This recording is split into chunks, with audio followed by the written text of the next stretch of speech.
Hello and welcome to another Doctor Who Big Finish video. Yesterday I'll be reviewing the second release in the Kamelion trilogy. I have reviewed the first story in this trilogy, which is Devil in the Mist. I'll leave a little thing there or down below to that review, so if you want to check out that, then you can do. So this release is rather interesting because normally the main range you're getting just one story which is 4 parts, you know. But this one we basically have 2 1-hour stories, so you have two-part stories. This release is rather fitting for the 5th Doctor era because the 5th Doctor did have quite a few 2-parters in the form of Black Orchid, The King's Demons and The Awakening, which obviously is Kamelion's debut story, The King's Demons, and obviously featured Tegan and Turlough, and then The Awakening is Tegan and Turlough's story and I believe a deleted scene featuring Kamelion. So it's quite nice that this TARDIS team, you know, featured the majority in the 5th Doctor's 2-parter, so it's very reminiscent of his era. This release is definitely value for money because instead of getting just the one story, you're getting 2 stories, so, you know, what's not to love? So let's get on with this review. So taking a look at the cover art, so we have basically a divide in the cover. So we have Black Thursday's cover there, which is basically a mine with Kamelion in. Then we have Turlough, the Doctor, the TARDIS. Then we have Tegan in the power game from the second story, so it's quite nice. And then we obviously have the Starfield design there, and then we have the 2 stories there with a nice little cosmos background. So yeah, really nice cover for this. It's probably my favourite cover from the trilogy. The side of the release and the back of the story, so if you want to know more about the stories then do feel free to pause. And of course we have the cast list there, the running time being 100. Taking a look at the leaflet now, we have production credits for this release. We have advertisement for Doctor Who magazine, then we have 2 cast photos, so we have the cast photo for Black Thursday and then Power Game. Then we have advertisements for the next main range instalment, which is the Kamelion Empire by Jonathan Morris, and then we have the reversible cover, which looks rather nice actually, do like that. The disc art for Black Thursday and Power Game.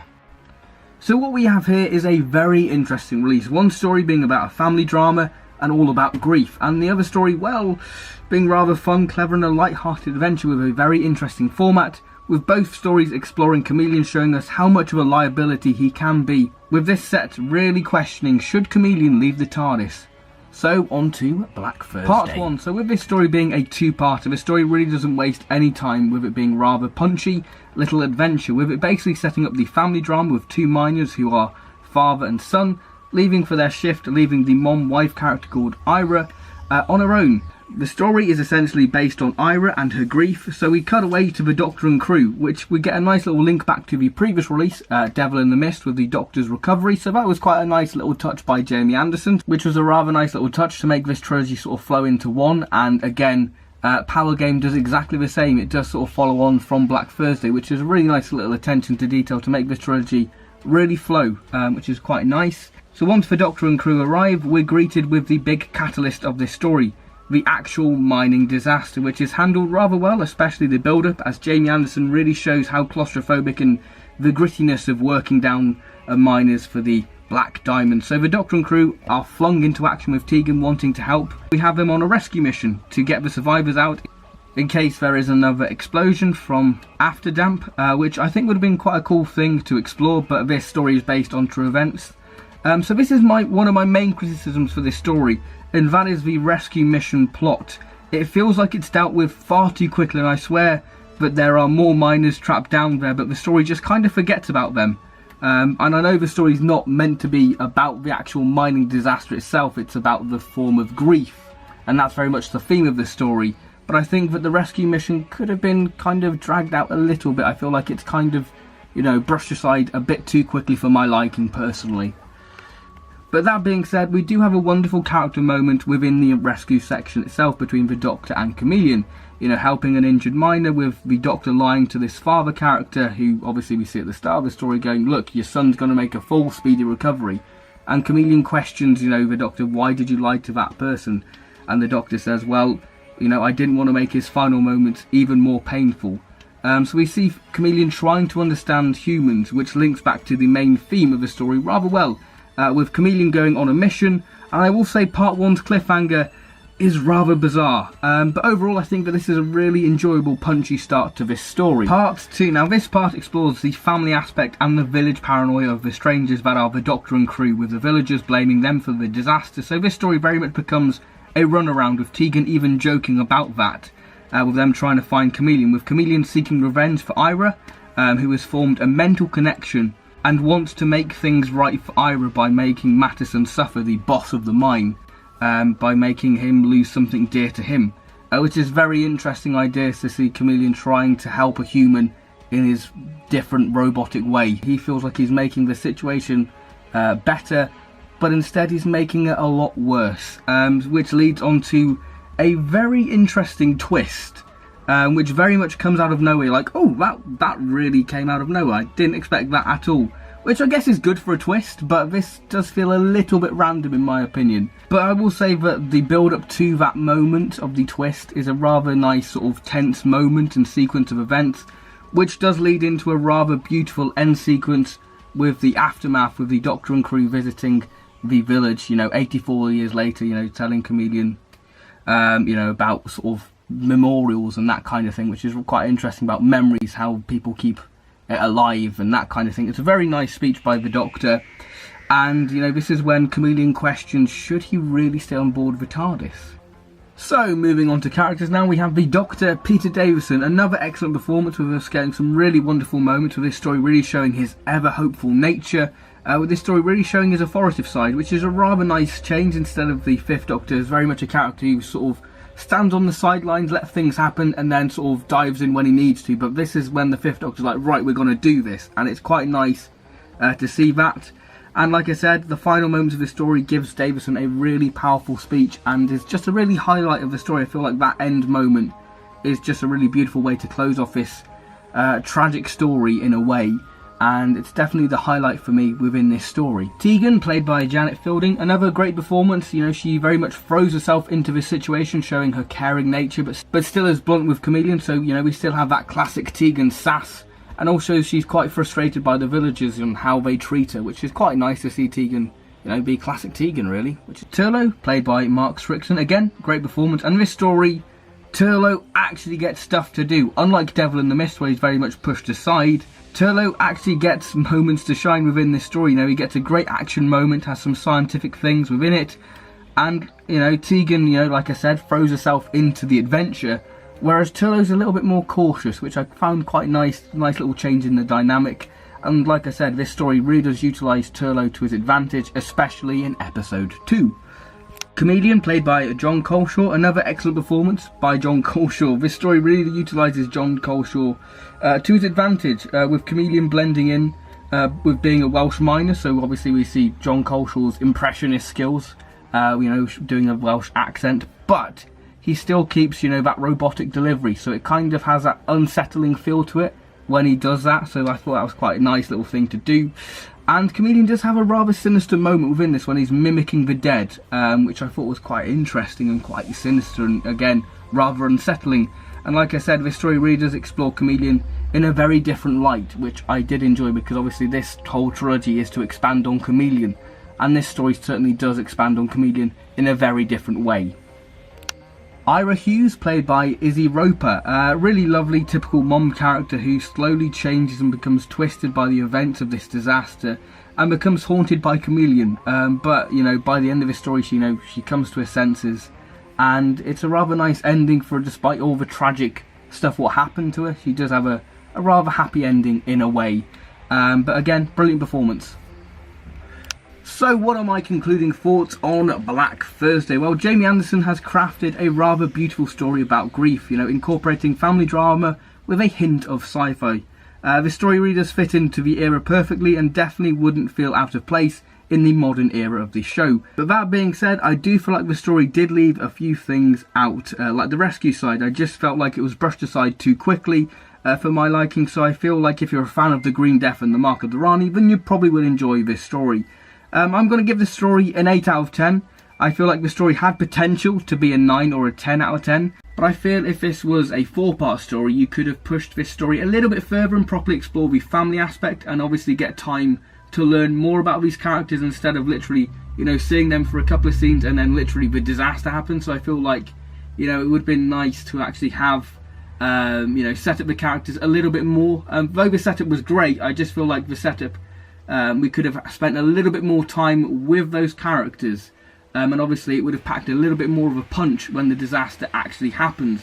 But that's understandable because this is a 2-part story, so that means that certain plot points are going to be brushed aside quickly, to get onto the next plot point of how the story moves, because the story, like I said, does move incredibly quickly and doesn't really have much time to breathe and process things. But yeah, I feel like the story did have potential to be 9 out of 10, but I feel like this story would have been better suited if it was, you know, a 4-part story. Because I feel like there is a lot to be explored and expanded on within this story. But still, I think that it is a very enjoyable story for what it is. So like I said, I'm going to give the story 8 celeries out of 10. Power Game by Eddie Robson. Well, where to begin with this story? Well, you know when you've watched something or you've listened to something and you go away once it's finished and you think to yourself, wow, that was marvellous. That's how I think about Power Game. I think that this is a wonderful story. It's the perfect story you needed after Black Thursday, as this is much more of a light-hearted story.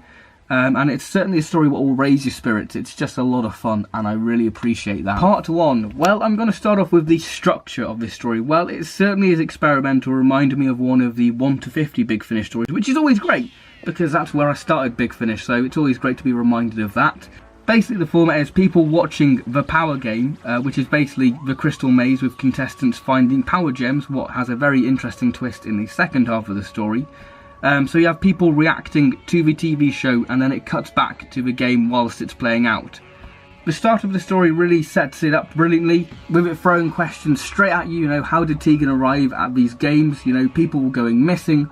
Why is, you know, Power Game not listed in the Radio Times? And why can only a few people remember certain episodes? So you have this wonderful mystery around it, with it being the Doctor and Turlo on their own for the majority of the story, which is quite nice just to have character moments between the Doctor and Turlo, which is quite a nice change, because obviously Tegan does sort of take the limelight in majority of the 5th Doctor audio, so it's quite nice to see the 5th Doctor and Turlo have those character moments, as we have the Doctor and Turlo trying to find Kamelion and Tegan. So the story has a really brilliant twist, and when it's revealed you honestly think, that's so obvious, why did I not think of that? And the cliffhanger for this episode is brilliant, as it leaves the Doctor in a really tricky situation. You know, Power Game episode 1, it's just brilliant. I just love the format within this, how it's used. It's just brilliant. And the cliffhanger, oh boy, it certainly definitely wants you to play the next episode straight away, because it is a really good cliffhanger. And the twist, like I said, you don't see it coming, but it's pretty obvious. It's just a wonderful moment where you just go, I really should have thought of that and saw that coming, but you just don't. It's wonderful. Part 2 is very much the Doctor trying to track the signal of where the games are taking place.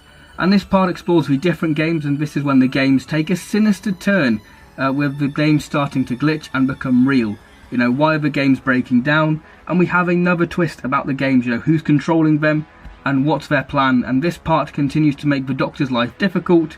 And the end of the story really does set up the next release, Kamelion Empire, with Kamelion being recalled to his planet. So yeah, that's one thing, like I said in the Black Thursday opening, that, you know, this trilogy does all flow into one, so it does have this nice continuous feel. So if you are listening to this from Devil in the Mist, you know, it does sort of have that nice little bit of payoff, because it does feel like this is one journey happening with this TARDIS team. On to characters now. Peter Davison, the Doctor, another terrific performance with it showing the youthful gent side, but having a great urgency to find his friends and get them back safe.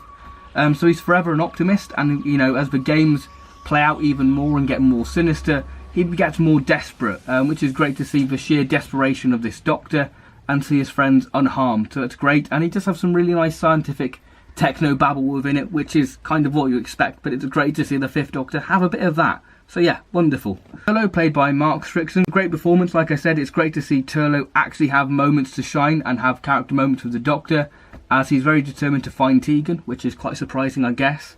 And he's rather logical. He does have some quite logical moments. And, you know, part 2 we have classic Turlo, which is great.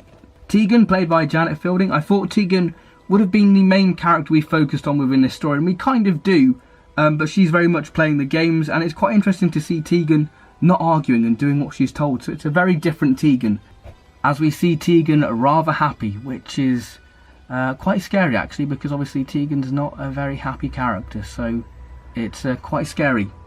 Yeah. The hostess, played by Harriet Kershaw, wonderful performance. You know, has that typical cheesy presenter vibe, but has a slight sinister edge. And, you know, what her plans are a great addition to this story. Great character, and a great addition to this story. So what are my concluding thoughts on Power Game? Well, you know, it's going to be extremely positive. I just really enjoyed this. You know, I think that this is a brilliantly crafted story by Eddie Robson. The format is cleverly woven within the story, a wonderful mystery, and just having a lot of fun. Has some great sinister moments, and just has some very cool plot twists. And I just love the freshness of this story and the experimental nature. I just really like that. I feel like sometimes Big Finish need to go, let's try something a little bit different. And I think that's why I have a lot of admiration for the first 50, because they were bold, exciting and experimental. And this is kind of a harking back to those stories in a way. It just feels incredibly fresh and different and exciting, and it's just a wonderful story, and I love it. I just love the format of it. You've got people watching these games while the games play out, and it's just absolutely wonderful. So you get, you know, the audience members kind of doing a bit of a commentary while they're watching on their TV, and just the whole mystery around the Power Game is wonderful, and the whole alien threat within this, brilliant. Like I said, the twists are wonderful. So I'm going to give this story, you know what, a 10 out of 10. I love it. I feel like this is a story I'm probably going to revisit quite a few times. I really love it. I think that it's great. You know, every character has a moment to shine within it, and the setup for Kamelion Empire definitely makes you intrigued for, you know, what March's release is going to have in store for the 5th Doctor and his crew. So yeah, Power Game, brilliant. So let's go on to my concluding thoughts on this release as a whole. Well, like I said, this release is definitely, you know, value for money, because you're getting 2 stories, and what's not to love?